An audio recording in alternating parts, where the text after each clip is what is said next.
with the artist Jose Lerma, and we're walking through his exhibit. So let's see.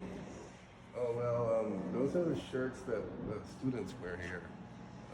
But I also made some bigger shirts that are in the building to go with this one. And those are shirts that my father wore when he was alive. Get that Gordon Gekko classic 80s Wall Street shirt. And then a guayabera, which is a local Puerto Rican, what you guys call a Filipino shirt. Essentially, you can see silhouettes inside. I'll show you. And they're made in what I call it. This is not these are not mirrors. This is actually a kind of a mylar type foam that's stretched like a canvas, and then acrylic is applied and created into these silhouettes that you'll see all over the show, but in different forms. So these over here are these portraits I make with a lot of material, and they have maybe 10, 12 brushstrokes to execute them. And there's your dad's shirt. Well, I've always made portraits. It's sort of the one sort of through line since I started working. These in particular are from people that are maybe not very well known in the history of Puerto Rico, but they're sort of, I consider them somewhat important. So it's this kind of roundabout idea of talking about history. Your self-portrait? Yeah, this is Is this the oldest work in the show? 2000? It's probably the oldest. I was still in school at the time. Count like 1, 2, 3, 4, 5, 6, 7. The lines don't count, but in this one you have 1, 2, 3, 4, 5, 6, 7, 8, 9, 10, 11, 12, 13 brushstrokes. Same thing with these. They're even larger, but you can see the amount of materials. And so what inspired me to do these was I wanted, when you make a small painting with a lot of material, I wanted to do that same experience, but on a much larger scale and using brooms instead of brushes, that kind of thing. So you paint with the broom?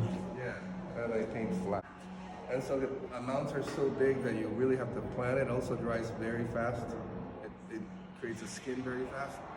So you only have a couple of hours to paint one. Wow. And so it has to be a one-shot deal, otherwise it doesn't work. And assembling them like vertical. They're mounted on keyboards, on synthesizers. This is actually playing a note. It's not playing a note. So the weight of the paintings are playing the musical note. This is more installation. So these are bigger pieces. And you'll see essentially big sculpture, a very big floor piece that I made out of sort of reclaimed carpet from a Puerto Rican hotel. Yeah, and then there's the curtain that's retroreflective. So when you stand next to the colored lights, essentially the curtain changes color completely. Wow. Materially, I either do things very thick or very thin.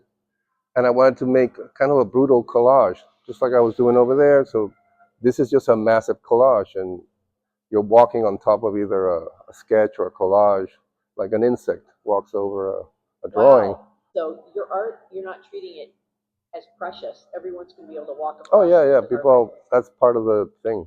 You're on top. These, for instance, are essentially portraits of my father and a friend of mine's father. We collaborate on these pieces. And yeah, they are made with photo backdrop paper that we crush, like the way that when you have a bad idea, you toss it in the garbage, that kind of idea. So I like that poetry of discarded objects and reclaim things. I'll show you another piece here. This is what I mean about the curtain. You stand by the light here, and then you start looking, and as you move through the colors, it suddenly like picks up like this moving painting. This here is a painting I made of all the pieces that were here.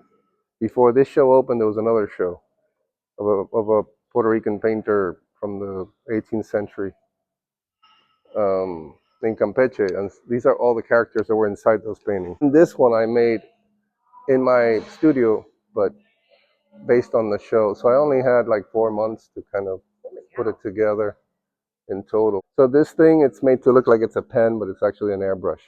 And it's got, 200 of these characters, but it was actually a lot of fun to put together the collage, and it's a lot of work, but it was fun work.